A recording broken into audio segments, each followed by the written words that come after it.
Okay.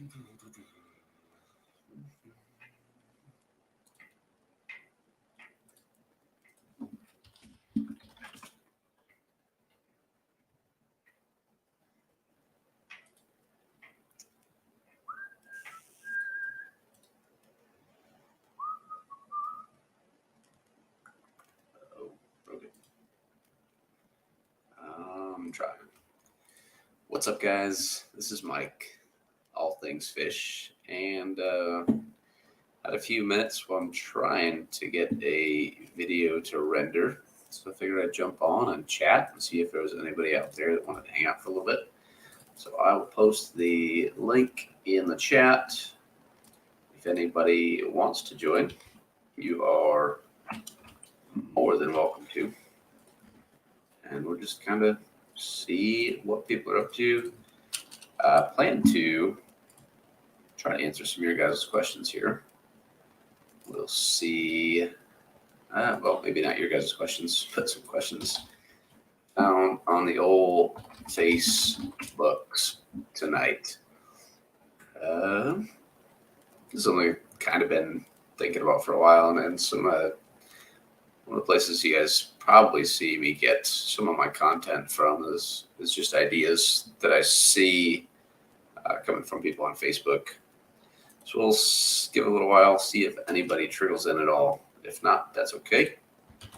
I'll move on to other things. And if people want to chat and hang out, that's cool too. So I'm going to pin this up there. Drop me a line if you're interested in chatting.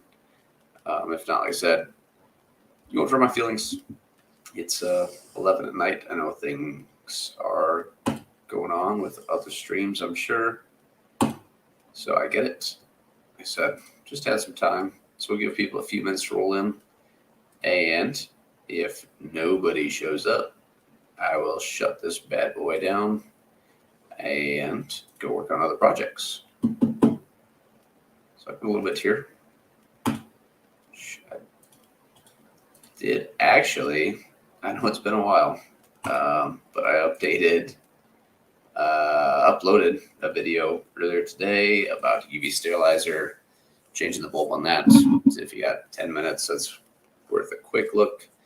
Last week updated a video on clean out canister filters, and I'm working on a video regarding treating a planted tank, or any tank really for that matter, with hydrogen peroxide for algae. So that's in the works. That's what I'm trying to get to render right now. Kdenlive keeps crashing when I'm trying to render the video. So that's giving me a headache. But working on that. Zen Ginger, what's up? How's it going, Zen? Hope you're doing well. Nice to see you tonight. We'll give this stream a few minutes, and if nobody pops in, then we'll abandon ship and we'll move on and go do other things. Maybe there's another stream going on. I didn't even look, to be honest. There might be a big stream throwing down somewhere that's got everybody's attention. And if that's the case, that's cool. No problem there. Otherwise, I'll just assume that it's 11 p.m. Central Standard Time, and everybody is busy working on other things. Lefty 3213. Hey, how's it going, bud? Stopped in your stream earlier, but notice you've been putting out a lot of videos lately, so I've been getting a lot of stuff in my newsfeed from you. And it seems like you've been staying busy. So way to grind on that one. Looks like you're pushing out some good content. I don't need to bail, Zen. Appreciate you stopping by. Like I said, I'm trying to get this stupid video to render, and it doesn't want to cooperate. I'm using Kdenlive, and it keeps giving me a error message that it crashes during rendering for some codec parameters, which I just rendered another video earlier today, so I don't know why this one won't cooperate. But we'll figure it out. We'll get there. Video a day for a year. Wow, you're a glutton for punishment. That's a grind right there. That's tough. So hopefully you're able to accomplish your goal and still put out some quality content. I know trying to make that many videos it's probably pretty easy to run out of ideas pretty quick. I know a lot of people, I'm not saying that you'll succumb to it, but a lot of people get on this train where they're eager to push a ton of content, and then the content just gets, kind of lousy and pointless. They're just making videos for the sake of making videos. It's not particularly informational or even entertaining sometimes. So animated graphics. I'm not even using any animated well, so I've got some simple fade transitions, but nothing crazy. Maybe I'll try to take them out and see. I'm not sure what causes it. I did see that some other people that used Kdenlive had issues when they were using certain transitions. All I have as far as video effects go are fades in and out. So I don't think that should be a problem, but we'll see. If you guys are interested in chatting, so you don't have to type or whatever, you just enjoy actually talking, I did pin the link, so you're more than welcome to come hang out. Otherwise, if you're working on other stuff and hanging out in the chat, that is fine too. I pulled up some different questions that I saw on some Facebook groups, and we'll chat about that a little bit if people are interested. If not, then we'll move on our way. So this is the actual, I'll switch screens here, Lefty, if you want to see the actual error message I'm getting. Can't live. Boom. I don't know if you'll be able to see it or not. That one. Try this. It's crashing, give me some codec error message during rendering. So I'll see if I can remove some of the transition effects and see if it gets any better or worse. We'll see. Busy peeps that don't have. That's awesome. I hope it works out for you. That means that you have pretty good, decent enough knowledge of 365 different species or variants of, fish, shrimp, plants, etc. So I'll be interested to keep an eye out for that. I know you've been doing, I think some tetras I saw the other day. So that was kind of cool. Let's see if this fixes itself here. All right. Calendar's a good idea. Kind of planning things out ahead of time definitely doesn't hurt anything. And for those of you that may or may not be subscribed to Lefty already, a link for his channel.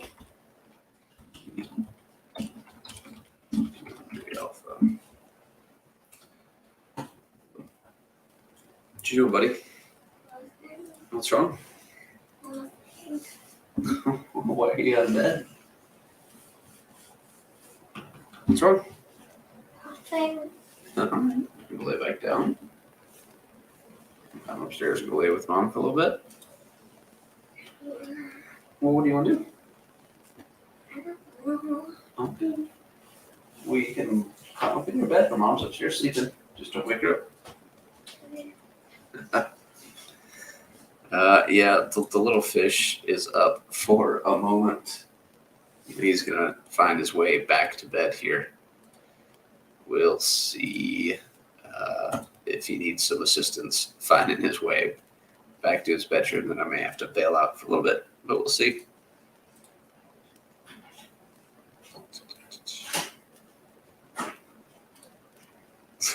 Zen, hold him to it, man. Make sure that he keeps pumping out some good videos, mostly so the rest of us can enjoy them. But also just helps keep people honest, keep people on the right track. I think. Oops. Drop Lefty's deal in the chat. Benoxy, what's up? buddy. How you doing, man? Hope you're doing well. I'm usually not up on these late night deals. Um, a lot of times because I got the little fish to get in the bed there. I'm not sure what he's doing up tonight. Usually he's out down for the count by now. So we'll see what happens. I did drop Lefty's channel in the chat, just right there. So if you're not subscribed, go click the things. Check out what Lefty's doing on his whole video a day for a year. So it looks like 14. How many videos have you done so far on this whole video a day for a year deal?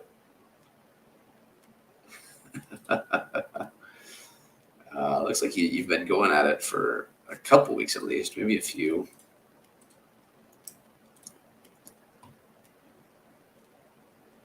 A little bit longer.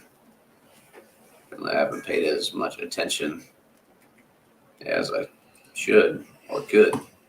Looks like you have a good little grind going on, so props to you for that. Oh, how many people did we end up with in here? There's not a ton. 5, including myself, probably. 139. Double posting to catch up. Wow. I thought I had seen a bunch of your stuff lately. It seems like, you guys have probably noticed I've been out of YouTube for quite a while. I was busy with summer and work stuff.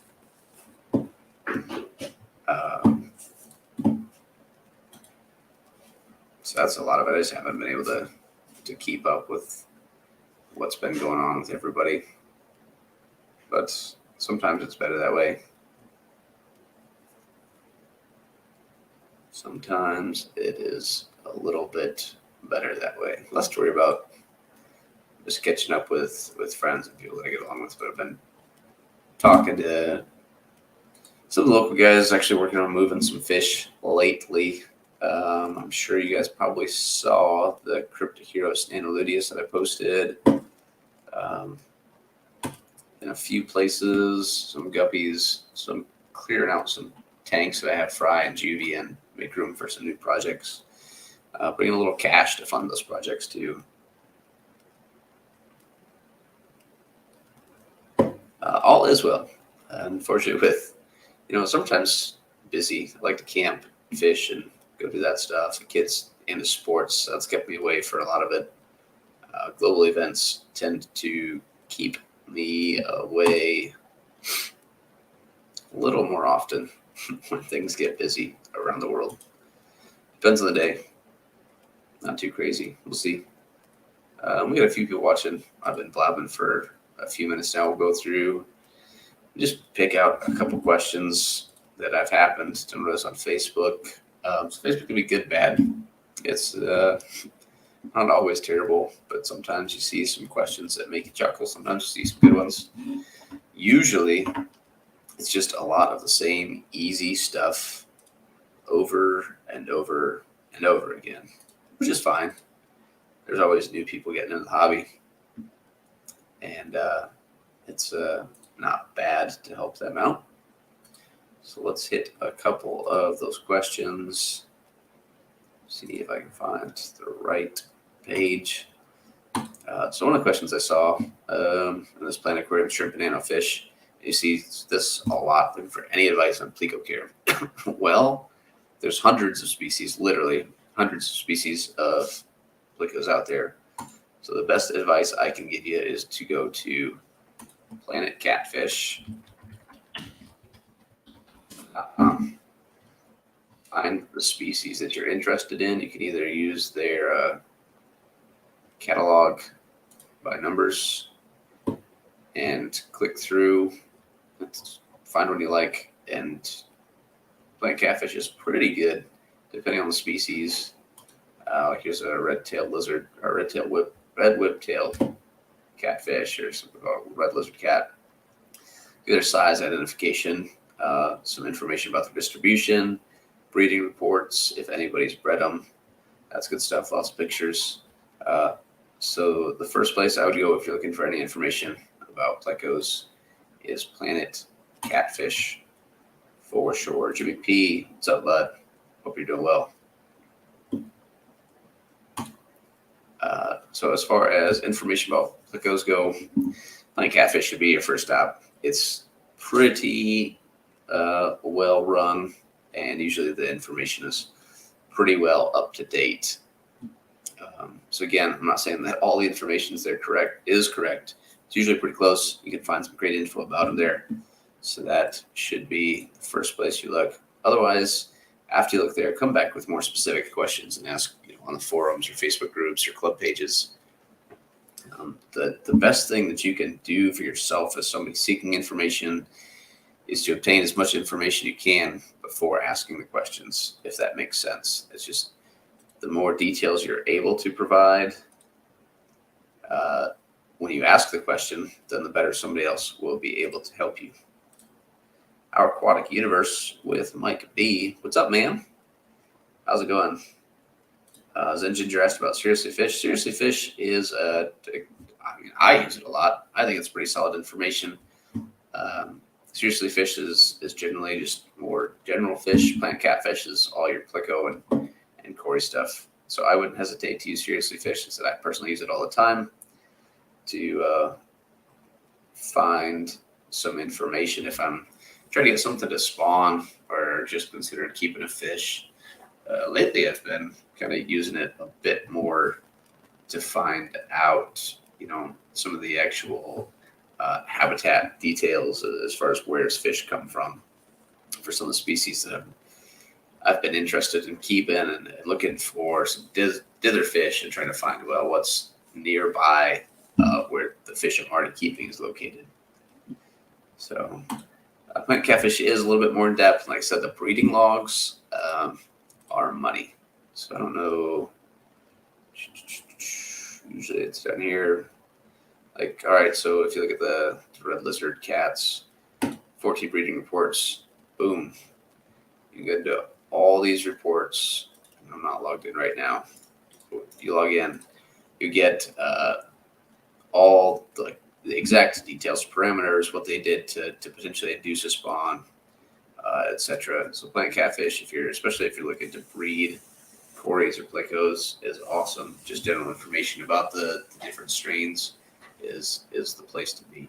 Super, super solid information all in one spot.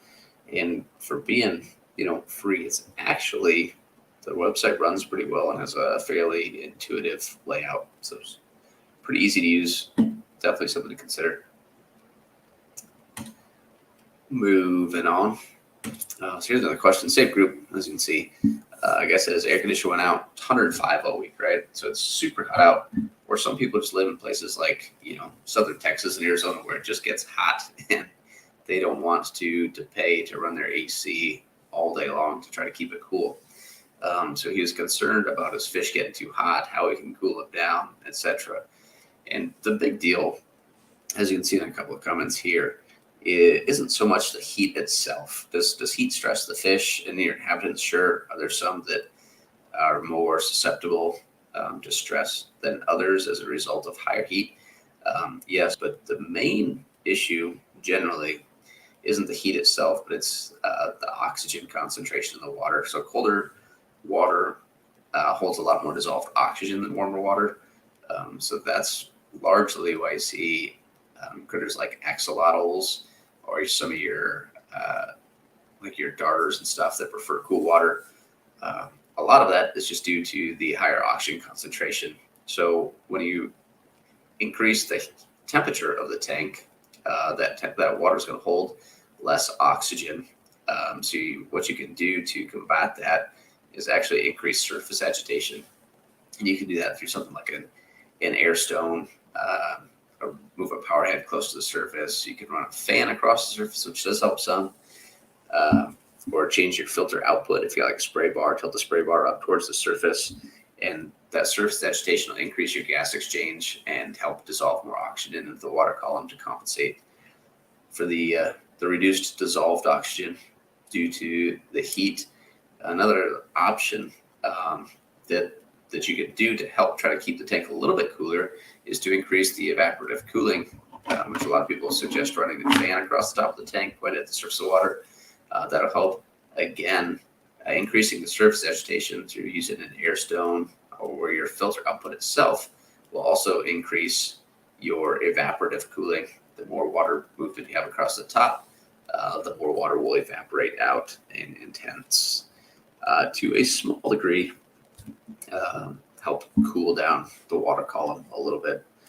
So that's an option too. There's some, I don't know, a lot of people mention doing the whole frozen water bottle thing. Ice cubes are a terrible idea if you ask me. Frozen water bottles are going to lead to temperature swings. I'd personally rather have a steady, higher than desirable temperature than constantly putting frozen water bottles in there to try to cool it back down. And then, overnight you're going to sleep unless you set an alarm to swap out those water bottles. It's going to just rise back up throughout the day if you go to work, if you don't take a break and drive home to swap those frozen water bottles out. So that's not really well, obviously it will cool down the water. It's not really a very good long-term option. So would not recommend the whole ice frozen water bottle thing. What else we got? Let's see. Let's move on to the next one. So somebody asked the best place to order shrimp that won't cost a ton of money to ship. Okay. So best and cheap or a ton of money don't usually go hand in hand. You get what you pay for most of the time, right? And that comes with regards to shipping too. Some people charge extra for shipping because they build styro boxes, or they'll ship with styro boxes. They ship with heat packs, cool packs if needed. So you're going to pay extra for that. So cheaping out on shipping, not a great idea, particularly in the summer. You get into the summer, if you cheap out on shipping, you're sending priority. If you haven't noticed, the post office is getting worse and worse every day. And what's up, Chris? Yeah, post office get worse and worse every day. And it's, you can't really rely on priority only taking 2 or 3 days anymore. It might be a week or longer. And with these high temps, even with a cool pack, you're really risking your fish. So it's worth spending the extra money to upgrade to express or overnight shipping, if you ask me. And if you don't want to spend the extra money on shipping, maybe shipping fish in isn't the best option for you. Okay. As far as the best place to order them, I tried to get mine directly from breeders. There's a lot of online retailers, and I'm not dissing on any of them. They bring in some cool stuff, but they bring it in quantity, which generally means that it's shipped in from overseas, kind of like your fish. So it may or may not be as healthy as something that you'd find just from a breeder. So I use Aquatic a lot to do that. Get Gills is up and coming. Starting to really get some traction now, seeing a lot more people on Get Gills offering different things for sale. So definitely do your research on who you're getting them from. Talk to them, see if it seems like they know what they're doing. See if you get asked around, find out their reputation. But that is my preference, is to get them straight from the breeder. That way you're generally able to ask them a little more questions, and they're a little more willing to work with you if something doesn't work out for whatever reason. So best place to order shrimp that won't cost a ton of money to ship, I would find a breeder themselves and work with them directly. That's my 2 cents on that one. Only Oscars popped in. Missed you, bud. Sorry, didn't mean. Quick little shout out on the next one. All right. So I see this one pop up a lot, and this isn't so much a question. I do see a lot of questions about it. These seeds sold as aquatic plants in the hobby. Before I move on, though, Zen asked a question here. Aquatic, do you do crazy research, or do you already have a fair bit of sellers at this point? There's certain sellers that I work with, or have worked with repeatedly in the past. And as far as crazy research, generally you can get a pretty good vibe on people, generally by their listings. So if you look at their listings and just the level of professionalism that they put into creating their listings, typos, quality pictures, They have like a DOA policy, stuff like that, just to show that they've kind of done this before. They're a little more experienced. There's a good rating and feedback system. If somebody has maybe 2 or 3 sales and it's mixed reviews, probably gonna stay away from them. But most of the people that you can get a pretty good vibe on them if they have 99.9% positive feedback out of 500 sales. They're probably doing a pretty decent job. And then feel free to message them. Aquabit's not the easiest platform to use, I don't think. But there is an option to message the seller and ask questions and get in touch with them and just kind of talk to them about it. And a lot of the times, if you message those people, they'll have a lot more to offer just than what you see in their actual listings on Aquabit. But back to this. No, that's not going to show up. All right, back to this whole seed business here. So see this a lot. People that want a shortcut to growing a carpet of sorts in their tanks, and they don't want to spend the money for something like a tissue culture. They don't want to just buy the actual plants they want. So they go the cheap route on Amazon or eBay usually and buy these aquatic, or what's labeled as aquatic seeds.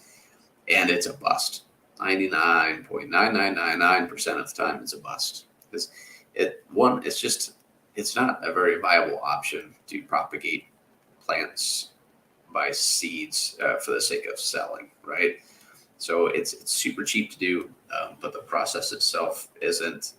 The process to actually get aquatic plants to seed, obtain those seeds, package them, ship them out, it's not worth the effort. So not a route you want to go down. The vast majority of the time, these seeds are not aquatic at all. As you can see in this picture, whether you dry start or not, they will sprout. It's because seeds will sprout, and they'll be green. And what you'll see is as they sprout, they're like, oh man, in a week they took off, and I've got this giant carpet already, and it looks great. Unfortunately, like I said, 99% of the seeds marketed in the hobby are not aquatic plants at all. So it's some sort of terrestrial grass or terrestrial plant that will sprout, and then as it fails to adapt to being completely submerged over time, it will rot, and then you just have a giant headache of a mess in your tank, right? So you got all these tiny little plants that are rotting in your tank, and you got to try to rip them out before it causes absolute havoc. Or if you decide to rip it out before it starts to rot, then you got to pull all that crap out, and it's just a mess. If you want a carpet in your tank, just buy the actual plants you want. Most of the time, these are sold as marketed as like small leaf seeds or some random generic name of clear origin, we'll say, to be politically correct, I guess. So they're not aquatic plants.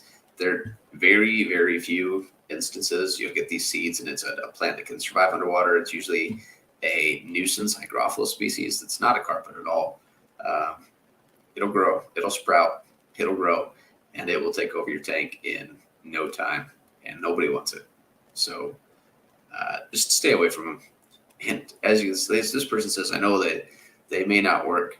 Why purposely induce a headache upon yourself, right? Why give yourself a problem when you know that you can easily avoid that? Okay.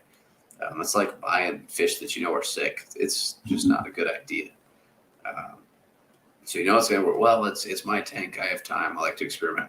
Okay. Well, I like to experiment too.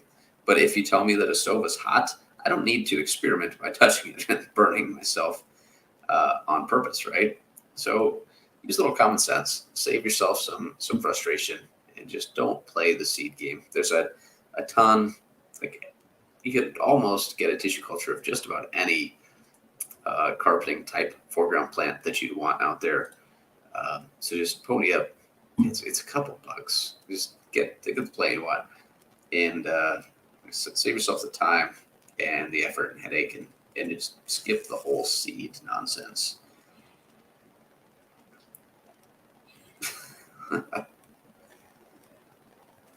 Yeah, that happens sometimes then. That does happen. So, and I mean, that's just in general, with the hobby, growing as much as it has, and the internet expanding the capability of sales far and wide, and it making it easy to sell things without having to necessarily deliver on that well and doing a good job at it. You kind of have to do your research all the time, and even places that have been around a long time don't always, just because it's been around for a while, doesn't make it necessarily good. Look at Arizona Aquatic Gardens. That place has been around forever, and it is absolute trash, just garbage. So, as always, do your research. Do your research. Do your research. Do your research. So that's my 2 cents on that. That's my 2 cents on using stupid seeds. Don't do it. It's a waste of time. And in the end, it's just going to cost you more money and time and headache. And I mean, worst case, you do it, they rot, they kill all the inhabitants of the tank. And now you just lost a lot of money because you were trying to be cheap using some stupid seeds off the internet.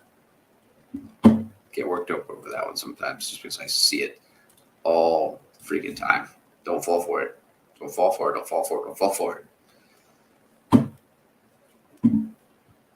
Anyway, moving on. Next one. Some people talk about, people like to ease their way into live plants. They're not sure how to transition from plastic plants to live plants. So this guy asks, when can you start adding them? Start adding plants whenever you want. When you do you plant the entire tank at once or plant some, then add some later? Here's my 2 cents on that. I would do some at a time, because depending on your bioload and your water parameters, whether you're using tap water or whatever, you may not have the nutrients in your water column to support going from 0 to 100 on plants, right? So if you have a heavy bioload, you're probably safer to add a bunch of plants all at once. Whereas if you have a lot lighter bioload or you just want to take it easy, I would recommend just doing a few plants at a time, seeing how your tank reacts to it. And it's the same thing with adding fish, add some at a time, see how everything plays out. Add some more, see how it plays out. Same thing with plants. If you dump a bunch in there right away, if you plant it heavy right off the bat, you could end up spending a bunch of money only to find out that your tank, whether it's your parameters or your lighting setup, won't support it.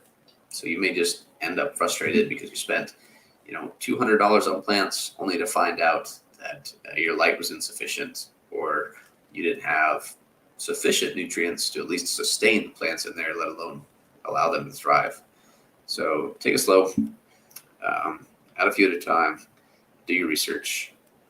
See a lot of people that just like fish with plants, they jump into it and they just start buying plants left and right, and they don't know what kind of plants they're getting. Therefore, they don't know how to take care of them. Oftentimes, they're not getting the plants that they think that they're getting, and end up spending a bunch of money and just get frustrated. And I would say, the fish hobby in general, it's super easy to spend a bunch of money right off the bat, have no success, get frustrated, and just get out of the hobby right away. Fish tanks are probably, if you look at the lifespan, as in how long each person is in the hobby, fish keeping is probably the shortest, because there's so many people that, they jump into it, they get frustrated because they didn't do the research and don't know what they're doing, and then they get right out. That's why you constantly see fish tanks for sale all over the place. So do your research, just spend, it takes as little as 5 minutes, especially with phones anymore. Think about my phone. If I'm at a store or something, I'm like, hey, what plant is this? And even if the shop owner doesn't know squat about it, I can look up and find reliable information about it pretty quick. So take it slow, do your research before adding things, see what it needs, see if it fits your tank, and then start acquiring things that you want and add them to your tank. So, boom, another one bites the dust. Let's look at this one quick. This one's easy. A lot of people ask, I don't think I've done a video about propagating plants at all and how to trim plants. Certain plants you need to trim differently, whether you cut the rhizome on something like a Nubius or a Boos, or you split a sword, where you allow crypts to run off of runners and then separate the crypts from the runners. So this person asked how they trim this long flowing grass. And this is an example of somebody that obtained a plant and had no idea what they're obtaining. So the plant pictured is obviously jungle val or Vallisneria americana, which can easily take over a tank, suck up some nutrients, cover up all your light, and suffocate out your other plants. Just awesome. It can look super cool, don't get me wrong. However, there are other plants out there that offer a similar look for far less maintenance, such as Cryptocorin spiralis is one of my favorites to obtain this look. It's a slower growing plant, less demanding, and if you want something a little more colorful, you can achieve a similar look with Cryptocorin spiralis red tiger, Cryptocorin spiralis red tiger, which is it's Cryptospiralis that gets this cool maroon color. Sometimes you get some variegation in there a little bit. But as far as trimming this plant, so you wouldn't necessarily trim a Cryptospiralis. A Cryptospiralis grows about 18, 21 inches long. Jungle val, Vallisneria americana, like in this picture, will grow 10 feet easy, no question. I've had pieces grow well over 10 feet, but it looks like a grass. You can cut it just like a grass. If you cut that straight across any of those leaves, it'll just continue to grow. So simple enough to cut. Looks cool. Like I said, it can suck up a lot of nutrients and block out a lot of light, though. So it does require some maintenance. I hear you, Zen. That's why, a lot of people recommend, they always ask about tank sizes. Like a 55 gallon is a terrible it's a terrible tank, if you ask me. It's deep, so it's tough to light, and it's narrow, so you don't get any depth front to back. So with regards to a plain tank, a 55 is terrible. A 56 that's like the 3-foot one that's even taller. Also terrible. Not a fan. And lighting is tough. It's easy to buy plants without understanding anything about lighting. And usually you can squeak by nutrients because there's so many, even the crappy nutrients, it provides something. And most plants that are available aren't particularly needy when it comes to nutrients. However, light is a different story. So light, there's no question. If you do not provide plants enough light, you will have a problem. So you could spend a lot of money only to figure out, like Zed said, that you may only have a couple species that survive. Interesting enough, on this one, you mentioned Anubias being the only thing that grew in lighting that deep.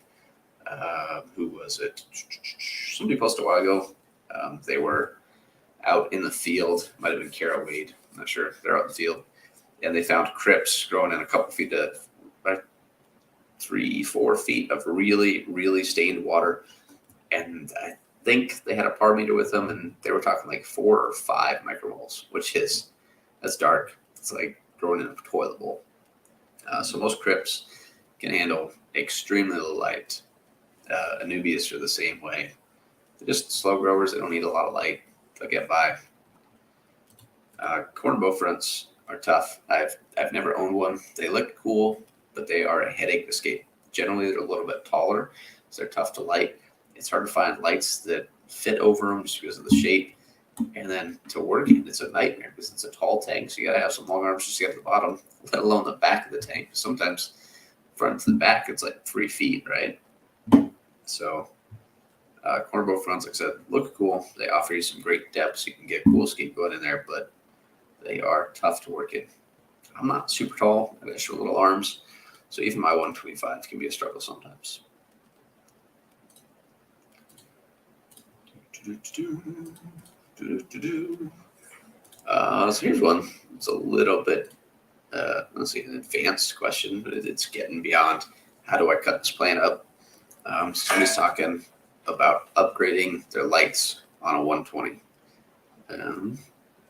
And LEDs are, there was a product review type video that I'll actually make another video kind of about that I saw the other day.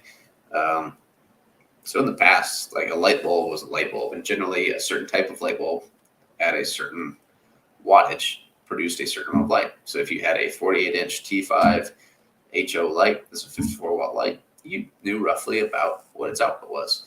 With LEDs, though, 100 watts of LEDs on one light is not equal to 100 watts of LEDs on another light. Their usable light as far as spectrum and PAR, or photosynthetically active radiation, can be completely different. So they asked, is PAR consistent across the different sizes of the same light, independent of wattage? So the tank is 60 inches long, 24 inches deep. So again, working with a tall tank. Can't find anything I like longer than 48 inches. So I'm planning to get two shorter lights, but they are lower wattage and lumens. LED is confusing. LED can be confusing.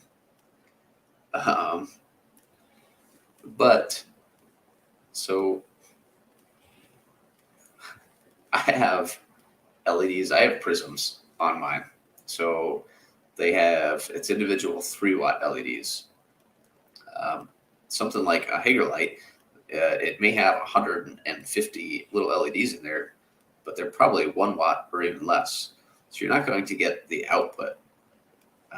So a bunch of 1 watt LEDs is not equivalent in PAR or penetration as fewer 3-watt LEDs, even if the overall wattage is the same. Does that make sense? If you have 100 watts, 100 single 1-watt LEDs versus 33 1/3 3-watt LEDs. 3-watt LEDs are going to provide much more PAR, so much more usable light to your plants, and it's going to penetrate down into the water column deeper. So PAR is not consistent across different sets of lights regarding the same light. So I think that touched on that one. Patty's here. What's up, Patty? Hope you're doing well. Rolling blackouts. Well, that would suck. I don't miss Texas. I lived southwest of San Antonio. If you heard of the Uvalde shootings, I was near Uvalde. Not quite there. I don't miss it. Not even a little bit. The flying was cool down there. Jeffrey Watts, what's up, bud? But that's it. See what other questions we can dig up. Patty said, I'm all things plants. We can talk about coral stuff too. So somebody actually asked a question, and I might have it in my notifications here. In another group. Maybe. I don't see it in here real quick. Oh, here's an interesting one. On shrimp, though. So they were having a problem with their shrimp tanks, whatever, and you see it all the time. But somebody asked, they said they quit using Flourish as a fertilizer or nutrient supplement because it listed copper as an ingredient. Hey, Scott, who are you doing, well, man? So even shrimp need copper. Shrimp actually specifically need copper as they use it. So humans have hemoglobin, which uses an iron to carry oxygen throughout the bloodstream. Shrimp actually use copper in a compound called cyanoglobin or hemocyanin. Sorry. So they use copper to hold oxygen, and that's their form of iron in their blood to transport oxygen. So even shrimp, which they are more sensitive to copper, they still need copper to survive. And there's no commercially available nutrient supplement targeted towards aquariums that, when used according to the directions, will provide copper levels that will be detrimental to any of your inverts, really. So thanks for stopping by, Patty. Nice to see you. So I think that covers your question about snails. So it takes a lot more copper than people think to really be detrimental to any of your inverts. When you're using a product like cupramine, the concentration of copper, like the amount of copper in something like cupramine that you use to treat an illness is off the chart. compared to the really trace amounts found in any of your fertilizers. It really doesn't, our plants really don't use a lot, so none of your fertilizers really have a ton of ferts in them. I can't find the question that I was looking for regarding reef lighting. We talked about lighting for a planted aquarium, and somebody asked a question about reef lights, and they're asking, what's the best reef light for size X tank? I was like, well, in order to know what the best light for you would be, because there's no best light, there's a best light, there may be a best option for a situation considering your goals and your budget, but there's no best light out there, right? Dana Doo-Doo, what's up, buddy? Glad you're here. There's no best light. You can't say this is the best reef light. That's not how that works. There may be a best or a couple of excellent options for your situation. But this goes back to earlier I mentioned, before you ask a question, do a little bit of research and have things in mind. When you ask a question, say, this is my goal. How do I accomplish this? So when you're asking about lighting, say, I want to keep small polyp stonies or large polyp stonies, or I only want to keep zoas and pallies. I want to spend $150 to light a 28-gallon biocube. What are my options for lighting? That narrows it down. People can actually help you. If you just say, what's the best light for a reef? Well, I mean, I can throw all kinds of stuff out there. It may not be the best for you. Like, you don't need a 450 watt metal halide, and that's not going to be the best option for you if you're trying to light a 20 long, right? So understand your goals and what you need to accomplish those goals. And if you don't know of those, ask some of those questions, like, how much light do I need to keep zoas and pallies in a 20 high, right? So that's something fairly specific. So ask specific questions, and you'll find you get much better answers than some of the generic stuff out there. And it happens all the time. What's the best light for this tank? What's the best light for that? Well, just like plant tank, like my 125, I can't tell you the best light for the 56-gallon key or corner tank, or whatever that Zen was talking about a minute ago, without knowing, okay, this is the tank, this is what you want to do with it. Because a light that'll grow zoas and pallies is going to be anywhere near sufficient, generally, to keep your SPS, right? So something to think about. Right. And those are all excellent things. And unfortunately, people don't think about that. So the more thought you put into the question, the better the answers that you will get. And that goes for everything. That goes for everything. Santa Doo-Doo. I don't even know who the mods are for my channel anymore. Probably because I haven't streamed in forever. But I honestly couldn't tell you who the mods are. Generally speaking, it's, the live streams are small enough. I think the most I've ever had in a stream is like maybe 30 people. I don't know. I don't have enough of a group that I see that I necessarily need mods for. I mean, it's great to have people like plug in products or plug in other things. Patty's a mod in here. Is she really? We can fix that if we need to. I didn't even know she was a mod. Let's start fresh. Dana Kenny E, what's up, man? Kenny, if, like I said, any of you guys, if any of you want to chat, the link should still be pinned in the chat. You are more than welcome right now. I'm just running through kind of some Facebook questions here and there, and just answering a couple of things and coming up with things to talk about while I try to fix this stupid video in Kdenlive that still won't work. Might be a tomorrow project. We're talking now, so that could be a tomorrow thing. I'm not sure what the deal is. I don't know if I have the patience for it anymore tonight. Danikin Aquatics is in the house. Hope you guys are doing well, Kenny and Danny. Caught your guys' stream the other day, I don't know if I actually said anything in the chat or not.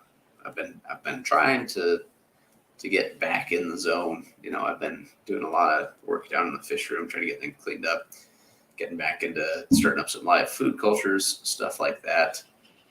And part of that is getting involved in the old YouTubes again. Whether that's good, bad, or ugly, I don't know.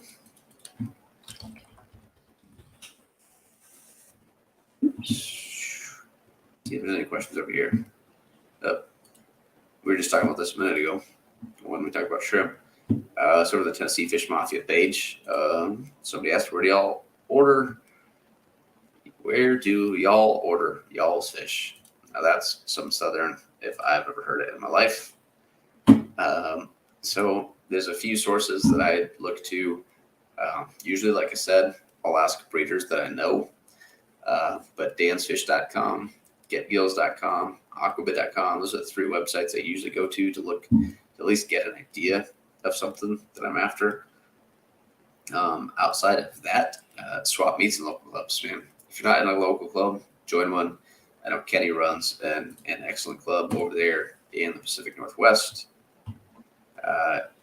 If there isn't a local club, start one. There's all kinds of people, whether you know them in your area or not, that would be interested in participating in a club. So start a club. You will get so much information and access to so many cool fish by joining a club, even if you have to commute to it. I mean, when I was in Tucson, Arizona, there's a club in Tucson that I was a member of, and there's another club up in Phoenix, and it was worth a 2-hour trip. They did auctions at every meeting, so there's always an opportunity to get fish from, and you'll generally find much more uncommon fish when you go to stuff like that. You'll also find fish that have been bred and raised in tank or water parameters that are probably more closely similar to yours, right? Same local area. Had to teach my phone the word y'all's. That's, yeah, I've spent some time down south. Never picked up on the y'all, let alone the y'all's. Y'all's. So like I said, dansfish.com, Get Gills, Aquabid. Obviously, do your research on sellers. But most of my stuff anymore these days, it's fairly particular. It's not kind of your generic stuff. So I try to go straight to the source, and I try to explain that on that post over the Tennessee Fish Mafia page. What else we got here? Any other questions in here? Was it Bob? Some streams, logos. So as for some help on selecting a substrate and filter 55 gallon with peacocks, I would go, budget option, pool filter sand. Even with inflation these days, it's still fairly cheap. I think you get 40 or 50 pounds for under $10. But it would take, I don't know, 2-3 bags, depending on how deep you want it. And that'll give you a decent base to build up some rocks for your peacocks. As far as filters go, 55 gallon, that's kind of the breaking point as to whether you should go to, whether it's cost effective to go to a sump or not. If you're asking for advice on substrates and you have a standard 55 gallon tank, sump's probably not an option though. It's probably got a tempered panels, so not something that you're going to want to drill. So I would go with a decent canister filter. There's several out there. I have Aquatic CF500 UVs on my 125, and they work well enough for the price. I got them used. If I was going to buy a new canister filter for a 55, if you could find a good deal on an FX4, an FX4 would probably be a good option. Otherwise, I haven't tried the Oaze Biomaster filters anymore nowadays. A canister filter used to literally just be basically a bucket with some media in it and pump. Now you can get a canister filter with a built-in heater in it, a built-in UV sterilizer, all kinds of bells and whistles. Whether that's better or worse, I don't know. Helps you get your equipment out of the tank so you have a little more aesthetically pleasing display. So consider, again, your needs and your budget. You don't need an FX6 for 55. I don't recommend an FX6 for 55. You're not going to get your money's worth out of it. So that's my 2 cents on that. 20-pound bed black sand. I don't know. The only black sand I've ever used is the cheap black blasting sand that you get from like Menards or Lowe's or whatever. I don't even know what the going rate for a bag is anymore. I haven't used it in a while, to be honest. I've just been using pool filter sand. The black sand looks cool. It does generally a little bit finer grit, so it compacts a little bit more than like your pool filter sand. Let me know what you think of it though. $25 for 20 pounds.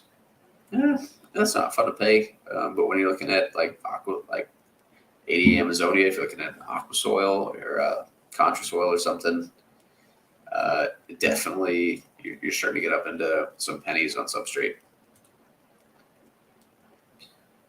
A raging river with the FX6. Yeah, I don't know. You could build a spray bar that extended all 4 feet of the back of that tank, and it would still be a hell of a turnover. So yeah, I go with something that you have easy access to if you can get a good sale on it. FX4. I think the FX series of filters at full price is generally overpriced. That's my 2 cents. Yeah, they're good filters. Don't get me wrong. I just think that the price is a little bit wonky on them. So that's my 2 cents on something like that. Let's see. So here's a question. Does anyone have any suggestions for an algae eater that will eat hair algae? The one I have is no interest. I'm trying to get rid of it, but it's taking over. So here is my opinion on buying algae eaters. I would say, see you, Kenny. Have a good night. I would say do not buy a fish just with the intent that it will eat a nuisance problem in your tank. Okay. Because one, it may not be interested in whatever algae or critter you're trying to get it to eat. So now you just spent money on a fish that you only got just to eat something and it's not eating it. So money wasted. Two, if it specifically eats a certain thing and that certain thing is in your tank, be prepared to supplement its diet with something. Because if it does happen to eat the hair algae in your tank, eventually it'll eat all of it, and then it's not going to have any food. So you're going to have to supplement some sort of food to it. And that's generally a little bit easier with freshwater fish. There are some saltwater fish that are very picky about what they eat. So if you can only provide what it eats for a short period of time, in the end, that fish, it would be detrimental to that fish to add that into your tank with just simply with the hopes that it's going to eat what's in there. So using livestock to try to cover up a problem, in my opinion, is a bad idea. Some other people think differently. You find a lot of salty people that get a cleanup crew, and there's places that make a bank selling cleanup crews because they'll sell you 1 million snails and little hermit crabs, and eventually those things run out of food to eat because they just compete with each other, and then they start dying off, and then your algae comes back, and guess what? Then they get to sell you some more. Okay, so it's a terrible plan, right? It's a great business plan for them. They have recurring customers, right? So they sell you some stuff to eat the algae in your tank. The stuff dies because there's no algae. Your algae grows again, and they get to sell you more stuff. It's a win-win for them. And Zed made a great point. A lot of these things only eat algae at a certain stage of their life. Like if you look at the golden algae eater, the Chinese algae eater, often sold at Petco and PetSmart. When they're young, they'll eat a bunch of algae. As they get older, they tend to prefer slime coat, which means that they're sucking on the side of your fish, stressing your fish out, killing your fish. They are pretty aggressive about it, so they'll definitely kill a bunch of your fish, and they get quite large. So Chinese algae eaters, golden algae eaters, definitely not something you want to put in your tank. Even if you have aggressive fish in your tank, it's not going to end well. And the golden algae eaters, Chinese algae eaters are cheap. That $2 fish is going to grow and get big enough that it's going to enjoy chewing on the side of your discus or your big red-tailed cat or whatever you get in there. So again, just another reason to stay away from things that a lot of people like. You see a lot of newer folks, and somebody asked this the other day in a different group. It was in one of my little groups here. They wanted, ooh, those are cool. Sorry, squirrel. That's a pretty cool wild type swordtail. Off topic, sorry. If you're going to post something for sale, at least wipe your glass down. Help yourself out. I mean, good pictures can go a long way in selling something. And in order to get good pictures, you need to actually clean something. So, like, I don't want to buy, even if these were super cool plants, I wouldn't want to buy something from somebody that doesn't take well enough care of the tank to even wipe out the outside of the glass before they even try to take pictures, right? So, let's see if I can find it. Nope. All right, I can't find it right now. Anyway, somebody asked for they wanted a cleaner fish. This one.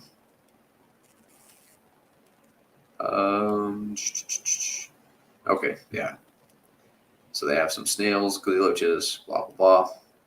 I'm looking for at least one cleaning fish and whatever else we can add that won't overstock our tank in a 10-gallon. So how do you define a cleaning fish? What does a cleaning fish do, right? The cleaning fish, does it eat algae? Does it eat debris off the bottom of the tank? Does it chew on rotting plants? So what is a cleaning fish? So you can't answer a cleaning fish. So again, this goes back to defining your goals. Algae eaters, suckerfish, cleaning fish, it's all just poor terminology that shouldn't be used to describe certain fish. It's terms that catch on with newer people in order to sell them often fish they have no business keeping. So don't get in. I don't buy the cleaning fish nonsense out there. There are fish that will eat algae, sure. There are fish that will eat decaying plants, sure. But don't. My recommendation, this is just me talking, just my 2 cents. Don't buy a fish to eat algae to try to fix a problem. Just fix the problem. A lot of the times it's just algae's opportunistic, right? If you number one, manual removal, it's always the first go-to with algae. 2, you can spot treat with peroxide, super easy. And then once you kind of knock it back some, a lot of the times the problem will take care of itself, especially if you have a plant tank. Healthy plants will outcompete damn near any algae for nutrients and simply keep the algae at bay. So it's not necessarily, a lot of people talk about a matter of balance, right? Well, you got to wait for your tank to get balanced. Well, if you focus on growing your plants, 9 times out of 10, you won't have algae problems because you have healthy plants, right? Healthy plants will compete that algae, and you won't have an algae problem. So that's my opinion there. Again, I've seen some new faces in a mass in. If any of you guys want to come chat, you're more than welcome to. Kenny had to go bounce and get a phone call. The link should still be pinned in the chat. You're welcome to come say hi, see what's going on. Give me your 2 cents.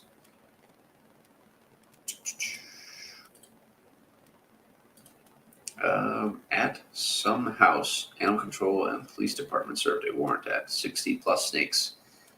So I don't mind snakes. I think snakes are cool, but I've never looked into snakes as a hobby.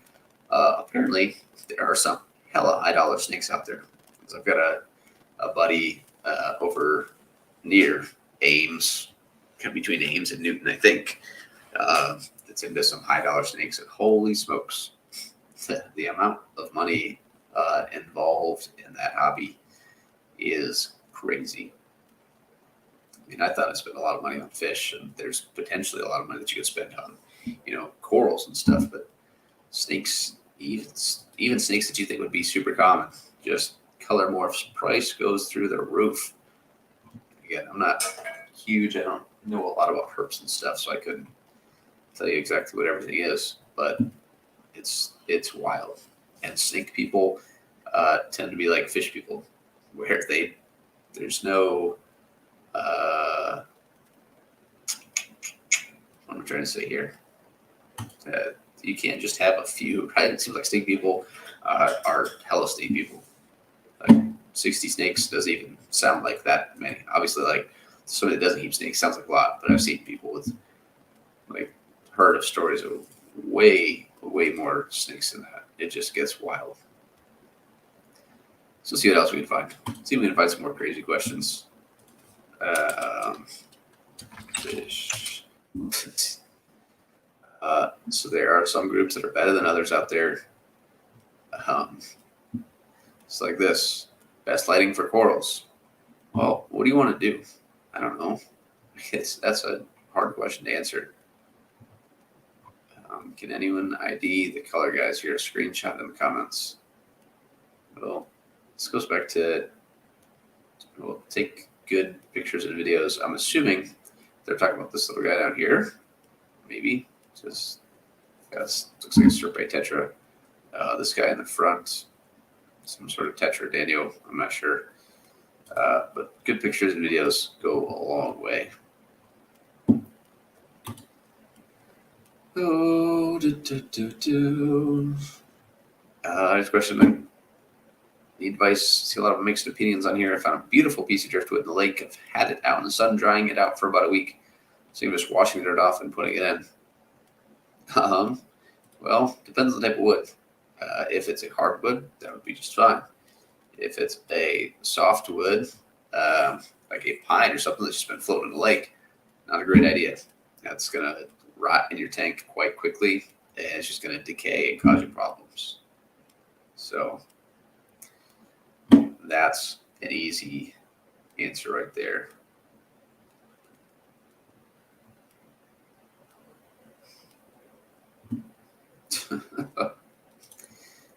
Only in Iowa, Matt. Just kidding.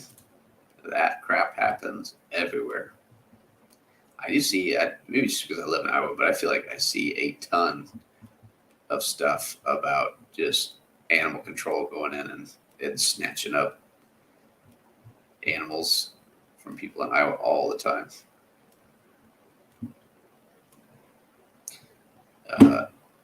Why does my filter get dirty so fast? Well, your water's dirty. It's an easy one to answer. How can you fix this? Or how can you avoid this problem? Feed less. If you're overfeeding, that's just going to decay in your tank. If you're not overfeeding, if you're just feeding your fish a lot, fish don't necessarily need to eat a lot all the time. If you feed them a lot, they're going to just excrete more waste, right? So that's an issue. Water changes. This person probably doesn't do water changes every week. I'm not saying you need to, but if you want to reduce how much stuff is getting caught in your filter, water changes will go a long way to accomplish that.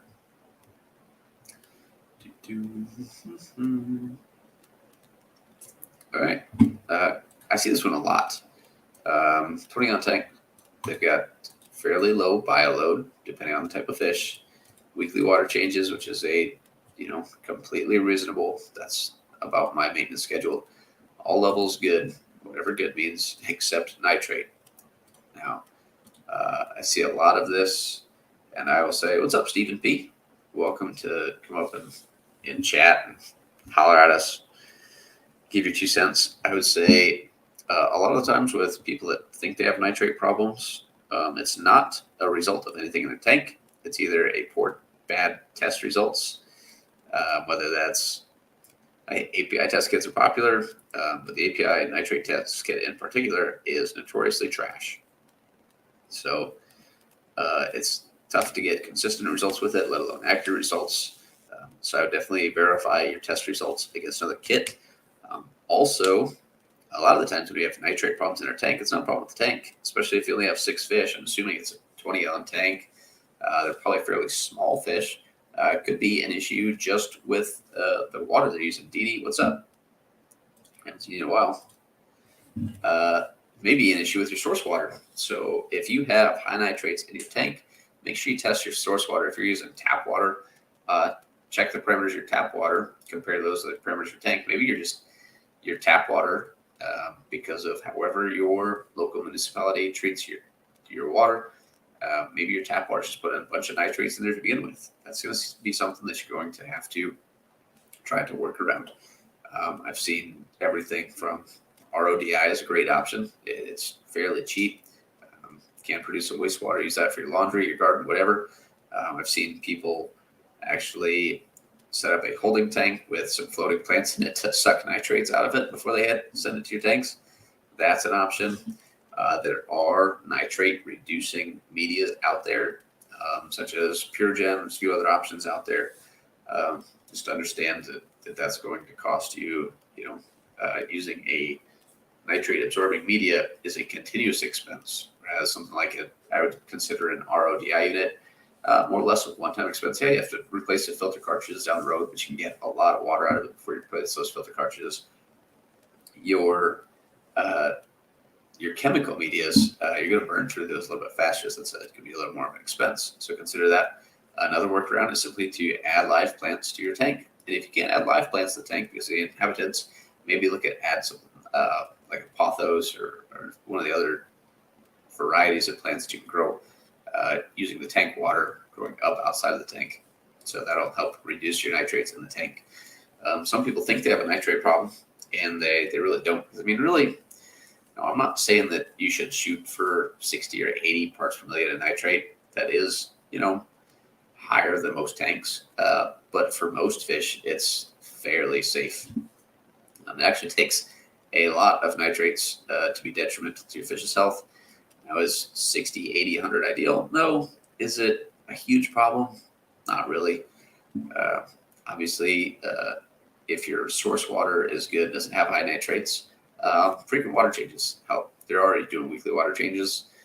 So I'm going to guess that this is either a source water issue or a test issue, just based on the information there without getting into that thread. 1 ppm ammonia. That's pretty high. That is pretty high.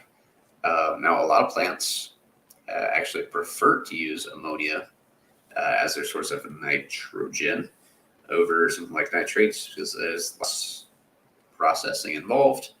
So yeah, like Steven said, free plant food. Take it for what it's worth. If you're on a plant in a tank, easy money. Great. If not, well, it's easy to work around. Most of the time, the majority of filter type setups can handle that, no problem.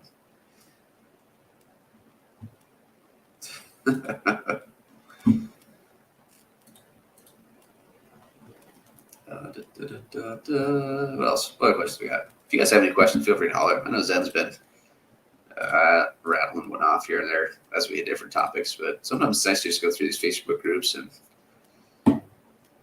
see what we got. Like I said, some of these groups tend to have better or worse questions than others.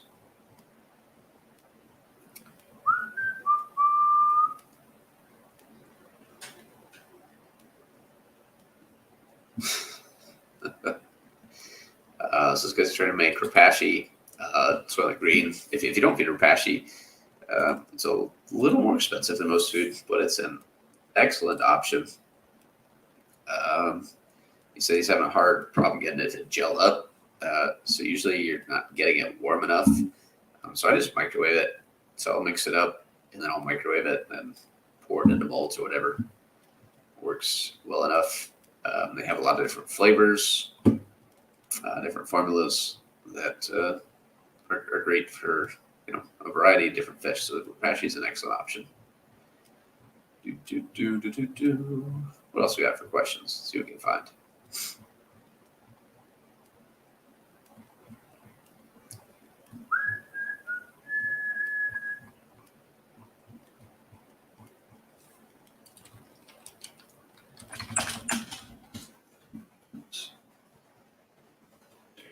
Quick.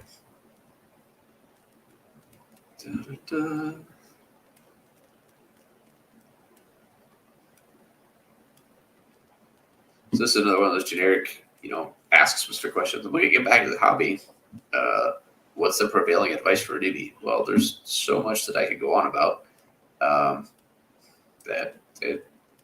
Ask specific questions to get more productive answers. In terms of the rinse the filter out with tap water, basically could crash my entire tank. Is this true? Is this true? Is this true? Is this true? Sort of, and not really at the same time. There are variables. I said it depends. Just like everything in life, the go-to answer is it depends. Okay, so is it harmful to rinse the filter out with tap water?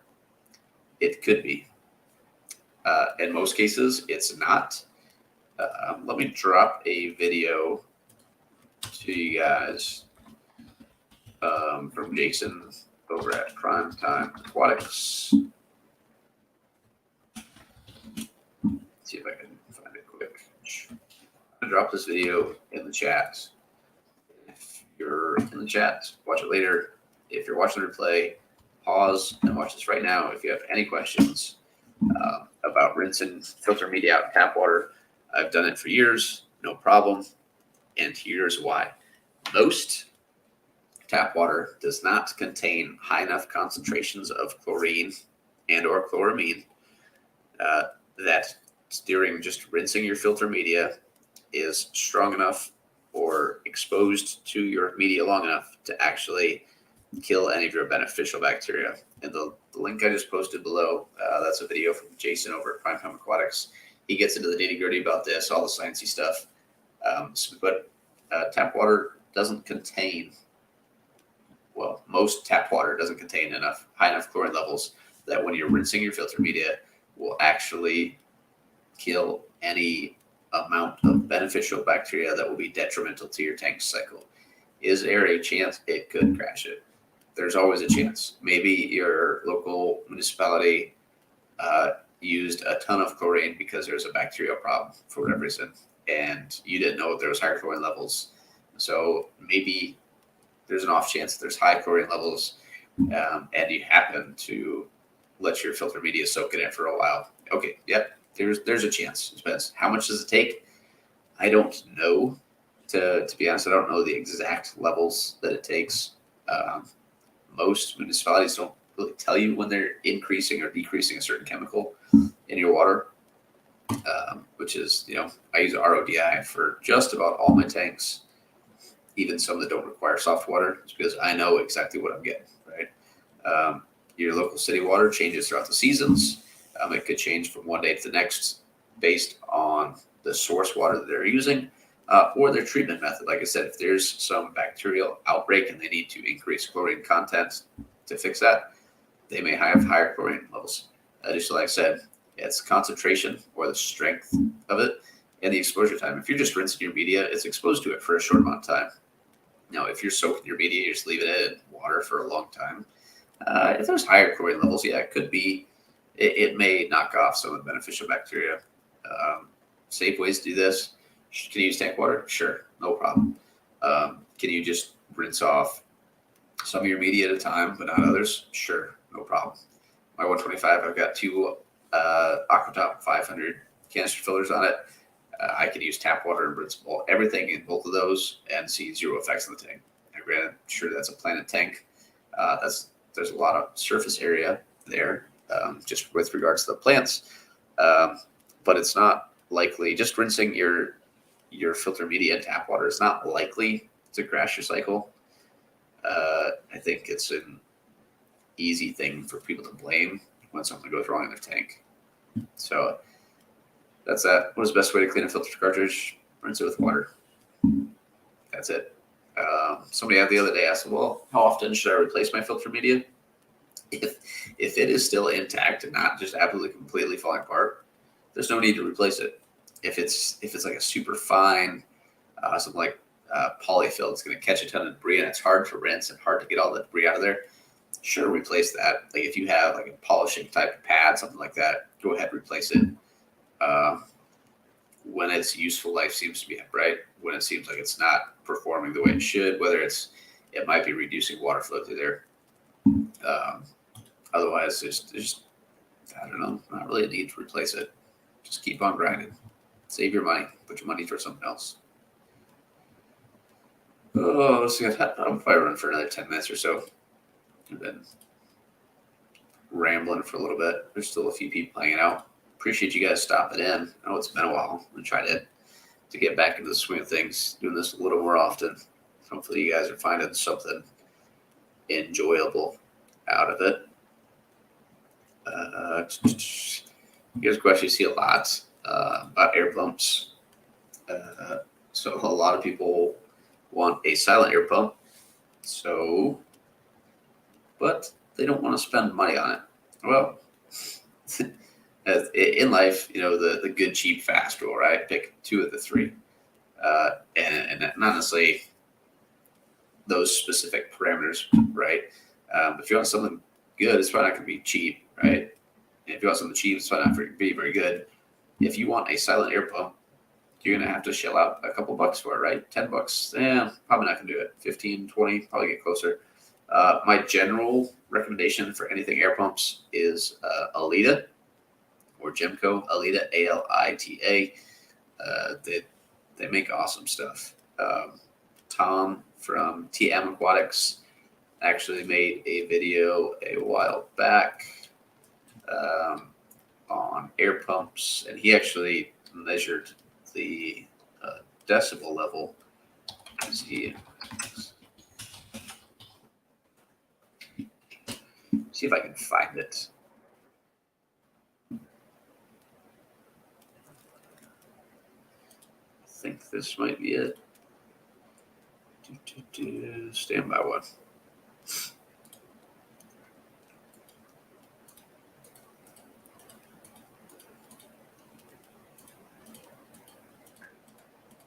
Yeah, so this is a quick video that Tom over from TM Aquatics made regarding he got an Alita.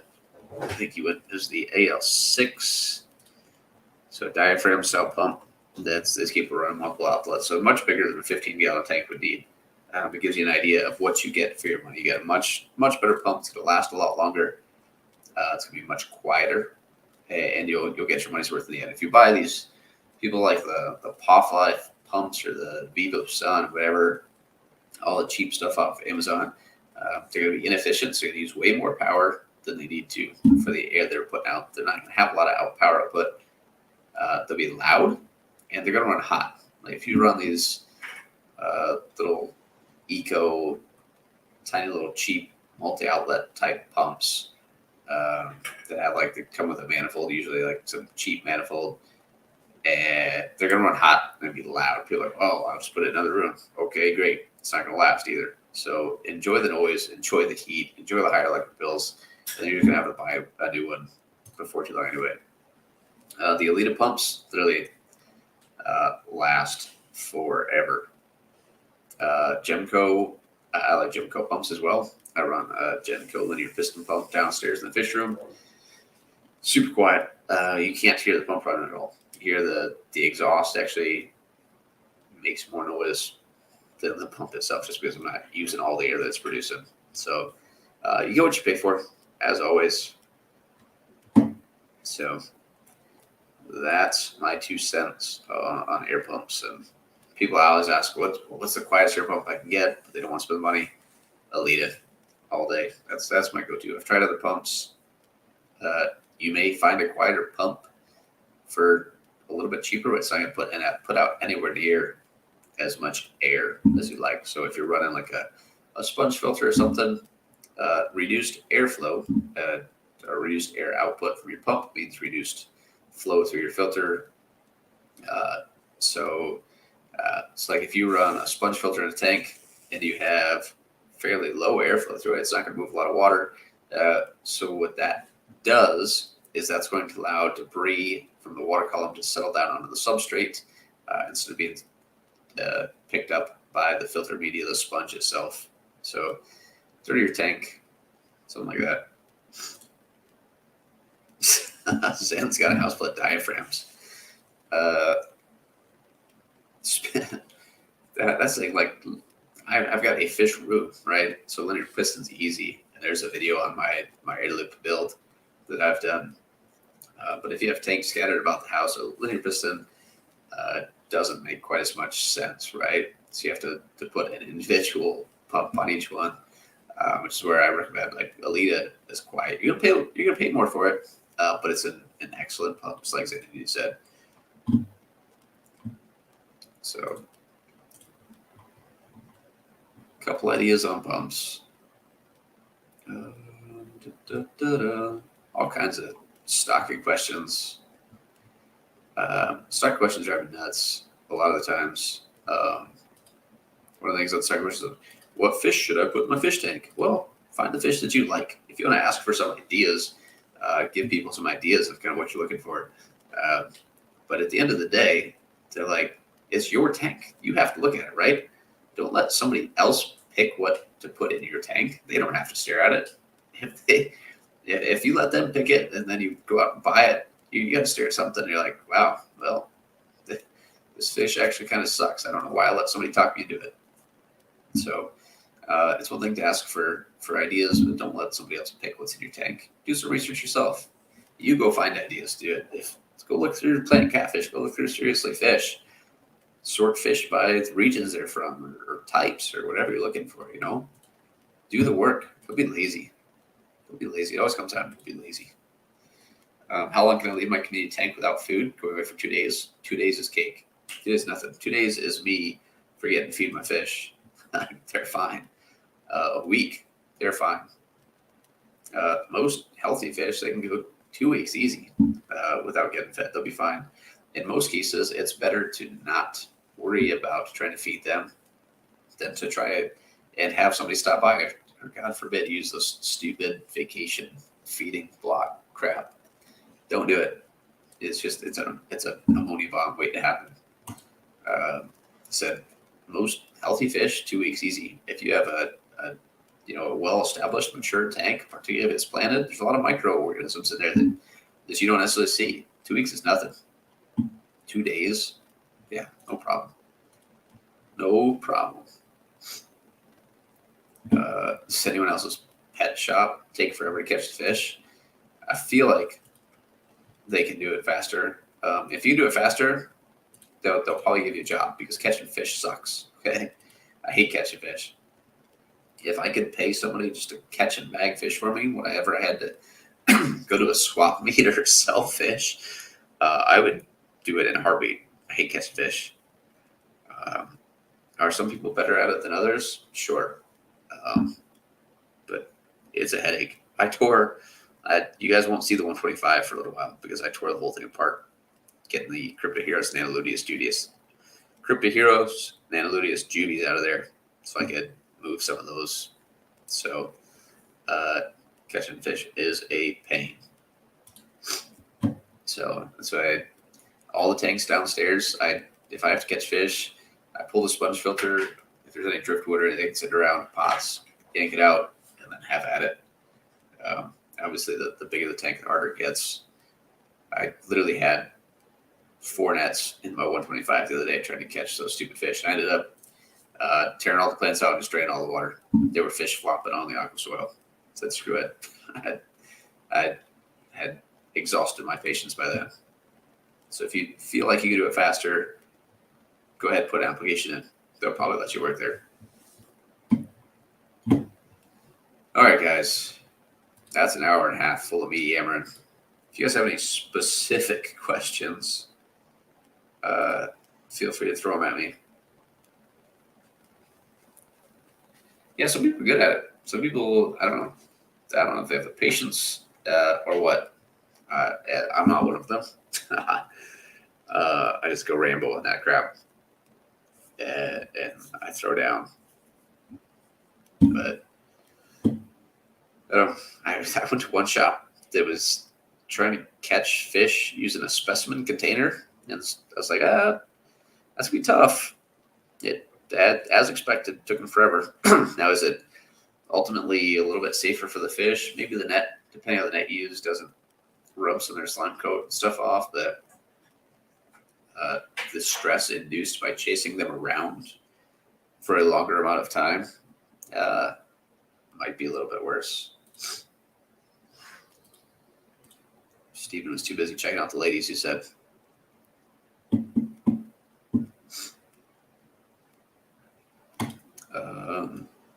Dealing with algae, liquid CO2. You guys know how I feel about liquid CO2. Liquid CO2 doesn't exist at room temperature and pressure. So anything that's in a bottle with CO2 on it, 99% of the time, is not providing any CO2 or usable carbon to your fish. So none of the stupid glutaraldehyde solutions like Excel or the API CO2 booster or whatever, or Easy Carbon, despite terrible naming, it's all marketing.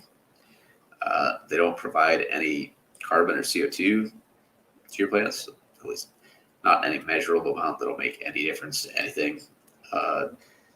It works on algae because most of them are glutaraldehyde solutions of biocide. So literally just cross-links proteins and kills it. So if it's doing it to the algae, depending on the dose, it could be damage to your plants for sure. Some of your more sensitive plants and some of the fish too. That in mind, you will see, if I can ever get this video to upload, or to render at least, a video about using hydrogen peroxide. But hydrogen peroxide breaks down into way safer compounds, way faster than something like glue. So, but to all 10 of you that hung out with me for the last hour and a half, I do appreciate it.